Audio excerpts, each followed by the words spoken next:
Nah guys, lewat tokoh ini kita jadi tahu apa arti dari keluarga. Karena kalau teman-teman tahu kan buah jatuh tidak jauh dari pohonnya. Menurut kita, tokoh ini sih ada kaitannya sama pepatah. Kayak gitu tuh. Mau tahu tokohnya siapa? Tetap like, comment, subscribe, dan share channel YouTube kita agar teman-teman tahu nih tokoh film historis apa yang lagi kita bacotin, kita ceritain guys. Dan tetap berbacot santuy. Tokoh ini bernama Johannes Gresville zur Laden zum Gutenberg. Panjang nih. Sekitar 1398, 3 Februari sampai 1468. Adalah seorang pandai logam dan penemu kebangsaan Jerman yang memperoleh ketenaran berkat sumbangannya di bidang teknologi percetakan pada tahun 1450-an. Jadi tokoh ini adalah tokoh penemu mesin cetak dan tinta tuh guys, yang dimana dia adalah tukang logam, si Johannes Gutenberg. Tradisi menjulukinya sebagai penemu mesin cetak di Eropa, suatu perbaikan sistem pencetakan blok yang sudah digunakan di wilayah tersebut dengan mengkombinasikan unsur-unsur ini dalam suatu sistem produksi. Berarti lewat tokoh ini selain dia menemukan mesin cetak dan juga tinta ya, dia juga berhasil secara sistematis tuh membuat sistem-sistem pencetakan dengan menggunakan blok yang sudah digunakan bla bla and bla tuh guys. Jadi memang kayak sudah ditakdirkan si ini nih tokoh ini, si Johannes Gutenberg ini itu sebagai tokoh penemu mesin cetak. Dan karya utamanya dari mesin cetak tersebut yaitu Alkitab Gutenberg yang juga dikenal sebagai Alkitab 42 baris, telah diakui memiliki estetika dan kualitas teknikal yang tinggi. Nah, jadi lewat tokoh ini dari mesin cetak ya, karyanya yang begitu estetik dan begitu teknikal, kualitasnya yang tinggi itu pada eranya, pada zamannya tuh bener-bener diagung-agungkan tuh karya si Johannes Gutenberg ini. Nah, kalau kita coba kepoin antara Johannes Gutenberg dan keluarganya, kayak apa ya? Kita coba mau tahu gimana ya keluarganya. Apakah ada faktor keluarga yang coba mendominasi si Johannes ini hingga dia tuh sampai punya kepikiran gitu buat menciptakan satu hal dan akhirnya digunakan banyak orang. Seperti kan tadi sudah dibilang, apakah faktor orang tuanya mendorong adanya faktor si Gutenberg ini? Nah, di masa mudanya di Wikipedia DKRG nih, kita lanjutin. Gutenberg lahir di kota Mainz, Jerman sebagai putra bungsu dari pedagang kelas atas Friele Gensflies zur Laden. Nah, istri keduanya, istri bapaknya yang kedua yaitu Els Weyrich. Menurut beberapa laporan, maksudnya si bapaknya ini Friele adalah seorang tukang emas untuk uskup di Mainz. Tetapi kemungkinan besar ia juga melakukan perdagangan kain sebagai sumber penghasilannya. Nah, berarti kan benar buah jatuh nggak jauh dari pohonnya. Si bapaknya ternyata tukang emas dan pedagang kain. Yang dimana mungkin karena sering ketemu, sering interaksi, sering ngobrol. Pada akhirnya si Gutenbergnya ini cerdas, kreatif, terus wirausaha-usaha ya karena ada faktor si bapaknya nih, si Friele ini nih guys. Lanjut, ia menerima latihan awal sebagai tukang emas pada tahun 1411 si bapaknya nih. Terjadi pemberontakan di Mainz sehingga dia harus pindah ke Starbuck dan tinggal di sana selama 20 tahun. Di Starbuck, dia menyambung hidupnya dengan membuat barang yang terbuat dari logam. Gutenberg menghasilkan hiasan kecil bercermin untuk dijual kepada peziarah agama Kristen. Dia kemudian pulang ke Mainz dan bekerja sebagai seorang tukang emas. Oh, berarti ini memang si Gutenbergnya nih, Johannesnya. Ternyata dia jadi tukang emas, terus menjual produk terbuat dari logam, terus dia juga orang yang kreatif ya, mungkin dari faktor orang tuanya ya, yaitu hiasan kecil cermin ini dibuat dan balik lagi ke Mainz ini sebagai pekerja tukang emas. Berarti kan di sini memang kental banget guys, si Johannes Gutenberg ini sama kedekatan orang tuanya. Kan kita juga tahu ya, Jerman sendiri mengenai budaya keluarga itu kental banget. ya kan. Sampai-sampai ada me time ke keluarga tuh si Jerman atau negara Jerman. Mungkin karena faktor itu dia yang membuat Gutenberg begitu apa ya, fenomenal dan humanis kali ya, keluarganya yang mendidik secara usaha wirausaha, mendidik lagi oleh dia nih pada yang lihat keluarganya. Nah, kalau kita kepoin coba si Gutenbergnya guys, ide Gutenberg yang terpenting tercetus ketika dia bekerja sebagai tukang emas di Mainz.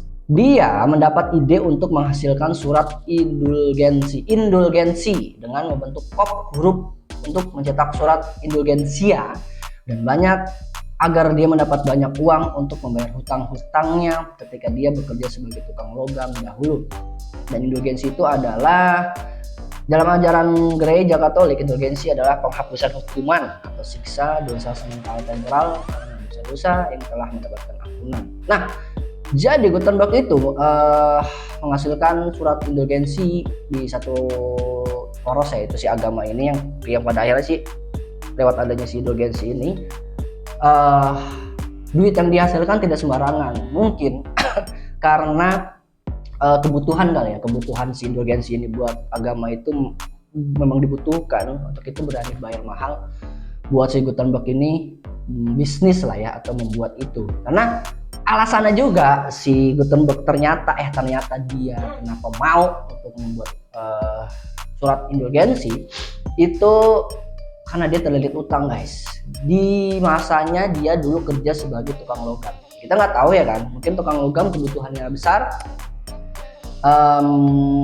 bahan-bahannya besar, sedangkan dia dengan keluarga yang di sini nggak diinfokan dari kelas bawah atau kelas menengah mungkin faktor itu. Jadi memang yang memanfaatkan lah si Johannes ini untuk membuat surat itu tuh guys. Nah, lebih lanjut di Wikipedia terkait Gutenberg, penemuan dan kontribusi lain selain mesin cetak ya. Selain menjadi ahli dalam bidang percetakan, Gutenberg juga menciptakan bahan sampingan percetakan seperti tinta dan cetakan huruf. Tinta yang digunakan terbuat dari campuran minyak, tembaga, dan timah hitam yang masih bagus warnanya. Jadi gini guys, lewat kebisaannya ataupun pekerjaannya dia di ranah logam itu ya, entah pembuatan, entah alat dan bahan. Jadi dia menciptakan lagi adanya tinta yang tidak jauh dari apa yang dia kerjakan. Karena sebelumnya mesin cetak, dia tukang logam mesin cetak, berkaitan dengan si logam cetak, mungkin dia buat manuver lagi kali ya, pengembangan lagi, dan pada akhirnya dia membuat tinta dan cetakan huruf selain si mesin cetak ini. Lewat itu dia ide kreatifnya, mungkin akalnya atau keadaannya. Kan kita tahu banyak bisnismen yang memang kenapa dia jualan, kenapa dia dagang, menurut kita memang faktor suka, ada juga faktor faktor keluarga yang membutuhkan pada akhirnya dia jualan. Nah, mungkin kalau kita kaitkan sama fenomena sekarang banyak buat UMKM mungkin berangkat dari sini, atau dari dulu juga fenomena kayak gitu udah tuh guys, keluarga yang membutuhkan uang akhirnya dia jualannya nggak jauh dari kemampuan keluarganya. Contohnya orang Padang yang jualan di Jakarta, jualan baju, yang dimana orang tuanya dulu juga jualan baju, akhirnya ikut, dan dia ada di ranah itu. Di Indonesia banyak ya kan, orang Jawa, orang Padang yang kerja sebagai penjual, pedagang ulung yang berangkat dari keluarganya. Begitu juga si Johannes Gutenberg, dan ternyata ada loh di belahan dunia lain fenomena kayak gini guys. Nah guys, terkait ngomongin Gutenberg, ternyata di sini di dalam informasi 100 tokoh yang paling berpengaruh dalam sejarah. Tunggu apa tuh? Mungkin sebagai klarifikasi kali ya. Jadi di sini kayak memang klarifikasi ya, atau sebenarnya Gutenberg ini bukan penemunya. Di era zaman Cina di 868 sudah ada tuh sebuah buku cetakan sudah ditemukan di Cina. Jadi menurut kita dia kayak pengembangan atau bisa dikatakan kalau sekarang si mesin cetak itu memang berawal dari Gutenberg jadi titik tolak mungkin ya. Lewat adanya mesin cetak yang dengan dulu udah ada, lewat Gutenberg ini diolah, dan lewat konsepnya ini jadi berguna sampai sekarang. Jadi kayak memang Gutenberg jadi satu fenomena apa ya, satu fenomena pemantik yang sekarang ada mesin cetak lewat dia, dengan sebelumnya sebenarnya sudah ada guys. Nah balik lagi nih di Gutenberg dan penemuannya, cuman kita akan coba ngobrolin masalah dia dan keluarganya, karena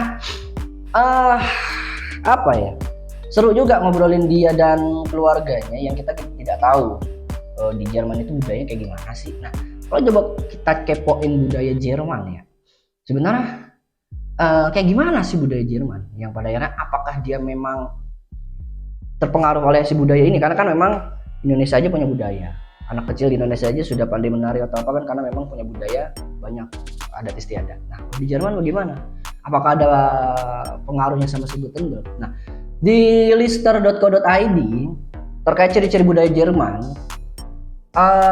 di sini diinformasikan bahwa ketertiban itu sangat dijunjung tinggi. Aturan dibuat tidak untuk dilanggar di Jerman. Ada lagi, produk organik lebih disukai masyarakat Jerman. Di Jerman, semua orang bertanggung jawab untuk memilah sampah mereka. Lanjut, anak-anak diizinkan untuk mengasah segala jenis kreativitas secara bebas. Nah, ini budaya Jerman guys. Yang coba kita kaitkan dengan fenomena Gutenberg, mungkin dengan budaya Jerman yang memang membebaskan ngasah si kreativitas si anak-anak ini lewat budayanya. Mungkin itu yang diterapkan ya menurut kita ke Gutenberg lewat orang tuanya. Karena balik lagi, nggak akan jadi si Gutenberg kalau pada akhirnya nggak ada faktor keluarga yang mendominasi. Di sini jelas bahwa ciri-ciri budaya Jerman menurut kita diterapkan di Gutenberg.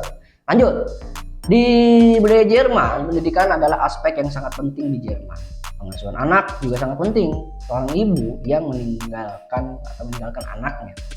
Nah, berhubungan dengan Jerman dan pendidikan pola asuh anak, di sini Jerman menjadi salah satu negara yang memang kita tahu pendidikannya tuh sangat besar, pendidikannya tuh sangat tinggi ya. Makanya banyak kita tahu orang-orang Jerman yang jadi penemu, orang Jerman yang mendapat gelar juga yang gak sembarangan, terus pebisnis, karena memang pendidikan di sana tuh dinomorsatukan. Mungkin secara kasat mata fenomena Gutenberg ini lewat pendidikan orang tuanya, dia jadi seperti itu guys.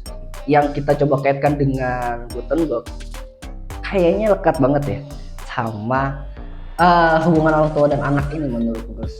Karena hampir di dalam infonya di sini tidak ada informasi terkait seperti tokoh-tokoh sebelumnya kan, yang memang bapak ibunya cerai, bapak ibunya meninggal, berantem, dia lari dari pengasingan. Nah di sini Gutenberg itu kalau sejauh kita coba baca di awal ya, walaupun permukaan itu memang si faktor keluarganya yang memang hangat kali ya lewat Johannes Gutenberg dan keluarga ini.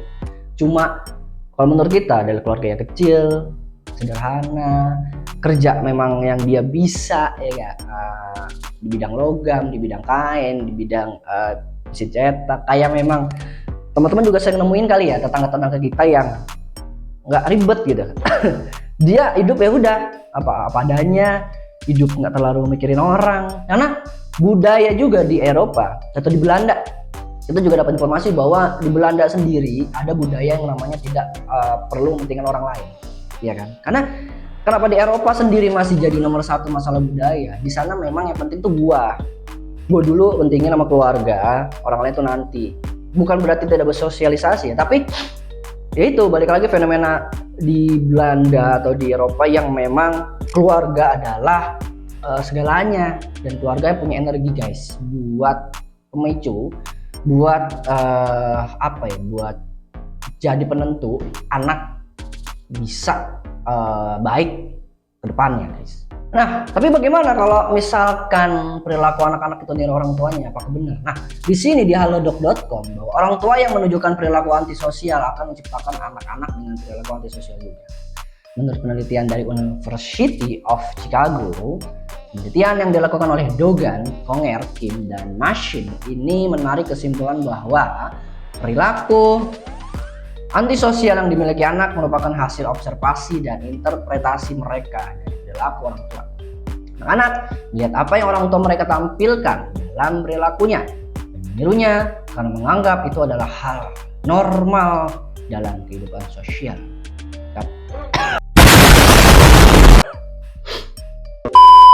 Nah, berarti kan di sini perilaku si kecil, anak, itu cerminan dari orang tuanya. Kalau kita kaitkan sama si Johannes dengan kehidupan yang sangat hangat, harmonis, adem, tentrem, ayem, berarti memang dia tidak seperti yang kita bayangkan mungkin ya, karena dia tidak ada hal yang negatif guys terkait perilaku si orang tuanya. Malah kepositifan, energi positif yang ditampilkan oleh keluarganya guys. Nah, dan terakhir terkait Johannes Gutenberg dan faktor lingkungan keluarganya. Ternyata kan kita juga sepakat bahwa menurut kita lingkungan dia mungkin ya yang mempengaruhi si keluarga ini, Johannes ini bisa begitu adem ayem tentrem. Karena di Google Search lingkungan mempengaruhi pola pikir. Apakah lingkungan mempengaruhi pola pikir? Besarnya pengaruh lingkungan dalam pembentukan dan pengembangan pola pikir serta attitude anak. Lingkungan merupakan salah satu faktor yang berperan penting dalam menentukan karakteristik setiap manusia, terutama dalam membentukkan sikap serta kepribadian terhadap anak. Berarti kan di sini di tahun-tahun si Gutenberg lahir ya guys ya. Di tahun kita nggak tahu ya dalam sejarahnya 1398 sampai 1468 Jerman sedang ada konflik apa nggak tahu. Yang jelas di sini karena perang dunia ataupun si Jerman sendiri berseteru kan di 19-an ya guys. Tapi di sini di 13-an berarti memang sedang dalam kondisi adem ayem tentrem guys. Seperti kita setelah pasca kemerdekaan kan ada momen-momen di mana kita hidup tentrem adem ayem. Berarti di sini lingkungan pada saat itu pada akhirnya mempengaruhi si Gutenberg dan keluarga bisa bekerja secara apa ya? Bisa bekerja secara baik, secara manis, secara asik, dan lingkungannya dia sedang mendukung guys pada akhirnya lewat sepak terjangnya si Gutenberg dan keluarganya ini. Nah guys, gitu aja informasi terkait Gutenberg atau Johannes Gutenberg, si penemu mesin cetak dan tinta yang ternyata lewat dia kita jadi belajar bagaimana keluarga yang tidak begitu neko-neko. Jadi dia kita juga belajar bagaimana ya udah berangkat dari kebiasaan jadilah kalian bisa mengolah potensinya. Salah satunya Gutenberg dan orang tua yang cuma dari pedagang kain, pedagang logam ya kan, terus bapaknya juga tukang apa tuh yang berhubung dengan logam gitu, sampai pada akhirnya Gutenberg berhasil menciptakan mesin cetak dan tinta yang dimana ya udah harmonis banget deh. Nah itu dia guys, pastinya tetap like, comment, subscribe channel YouTube kita karena kita ke depan akan coba obrolin tokoh apa lagi, histori apa lagi, film horor apa lagi, misteri apa lagi juga yang akan kita coba sampein, bacotin ke teman-teman. Dan jangan lupa share video konten kita agar teman-teman tahu nih video apa yang sedang kita coba buat. Dan akhir kata, salam sejahtera untuk ente dan aneh, dan tetap berbacot santuy. Imparò soprattutto il latino, che era la lingua degli eruditi.